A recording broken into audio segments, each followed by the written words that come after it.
कराची में बल्दियाती इलेक्शन 15 जनवरी को ही होंगे। सिंध हुकूमत का फैसला इलेक्शन कमीशन ने मुस्तरद कर दिया है। इलेक्शन कमीशन की जानिब से ये कहा गया है कि बल्दियाती इंतखाब का दूसरा मरहला कराची, हैदराबाद, दादू में 15 जनवरी को ही होगा। इलेक्शन कमीशन ने सिंध हुकूमत का फैसला मुस्तरद कर दिया। आपको बताएं कि गुज़श्ता शाम से सूरत हाल बदली थी। मुत्तहदा कौमी मूवमेंट पाकिस्तान के मुख्तलिफ धड़े आपस में इंज़माम करने के बाद मीडिया से गुफ्तगू कर रहे थे, जहाँ उनकी जानिब से कहा गया था कि बल्दियाती इंतखाबात नई हल्काबंदियों के साथ होने चाहिए। अगर ऐसा नहीं होता तो फिर एहतजाज होगा।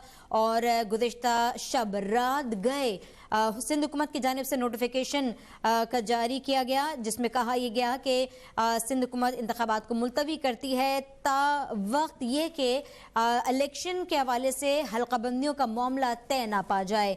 लेकिन इस मामले पर जमात इस्लामी की जानिब से भी धरने का कहा गया, एहतजाज का गया। पाकिस्तान तहरीक इंसाफ ने भी कहा और अब इलेक्शन कमीशन ने सिंध हुकूमत का फैसला मुस्तरद कर दिया है। ज्वाइन किया हमें वजीर इत्तलात सिंध शर्जील इनाम नेमन ने। शर्जील साहब, रात गए आपने कहा कि सिंध हुकूमत इस फैसले को तमाम जमातों के इत्तेफाक के साथ करेगी। अब इलेक्शन कमीशन ने आपके फैसले को मुस्तरद कर दिया है। बिस्मिल्लाहिर्रहमानिर्रहीम जी, एक तो हमें ये इत्तलात जो भी है वो मीडिया के जरिए, अभी राइटिंग में हमें कोई लेटर मिला नहीं है, लेकिन जो मीडिया की इत्तलात के मुताबिक मैं दो चीज़ों को सिर्फ पॉइंट को उठा लूँ। N1 का पावर हुकूमत सिंध का है, वो इलेक्शन कमीशन ऑफ पाकिस्तान का पावर नहीं है। वो कानून में वो पावर हमारे पास है, वो हमने वही इख्तियार जो है वो कैबिनेट ने वो उसको उस इख्तियार के तहत फैसला किया है। दूसरा जो मीडिया रिपोर्ट है कि इलेक्शन कमीशन ने कहा है कि हसास पोलिंग पे आर्मी और रेंजर्स को मुकर्रर किया जाए, तो हसास पोलिंग पे आर्मी रेंजर्स को हमने पहले इंटीरियर मिनिस्ट्री फेडरल गवर्नमेंट को लिख चुके थे और उन्होंने कहा कि जी इस वक्त जो मुल्क में दहशतगर्दी के खिलाफ जो जंग लड़ रही है हमारी अफवाज और जो भी इस वक्त ऑपरेशन चल रहे हैं तो वो सब वहाँ एंगेज है, तो वो यहाँ पे इस वक्त उनको डिप्यूट नहीं कर सकते इन इलेक्शंस के लिए।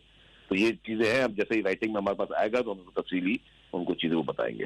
तो शर्जील साहब, जब तक तहरीरी तौर पर शर्जील इनाम मेमन अब तक से गुफ्तगू कर रहे थे, अपडेट से आपको आगाह कर रहे हैं। बड़ा फैसला सुनाया था गुज़श्ता सब इलेक्शन कमीशन की जानिब से, सिंध हुकूमत का फैसला मुस्तरद कर दिया गया। गुज़श्ता सब बड़ा फैसला आया था, सिंध हुकूमत ने कहा यह था कि इलेक्शन नहीं होंगे 15 जनवरी को, लेकिन इलेक्शन कमीशन ऑफ पाकिस्तान ने सिंध हुकूमत के इस फैसले को मुस्तरद कर दिया है। आपको बताएं कि मुख्तलिफ जमातों के इलेक्शन होने न होने के हवाले से तहफ़्फ़ुज़ात थे। इलेक्शन होने के मामले पर एहतजाज करने के बारे में कल मुत्तहदा कौमी मूवमेंट पाकिस्तान की जानिब से अनाउंस किया गया था और कहा यह गया था कि एहतजाज होगा। सिंध हुकूमत की जानिब से उस फैसले के बाद यह कहा गया था कि जब तक हदबंदियों का मामला नहीं तय पा जाता इलेक्शन नहीं होंगे, जिसके बाद पाकिस्तान तहरीक इंसाफ और जमात इस्लामी ने एहतजाज का कहा और अब इलेक्शन कमीशन ने बड़ा फैसला दिया। कहा यह है कि सिंध हुकूमत का फैसला मुस्तरद करते हैं।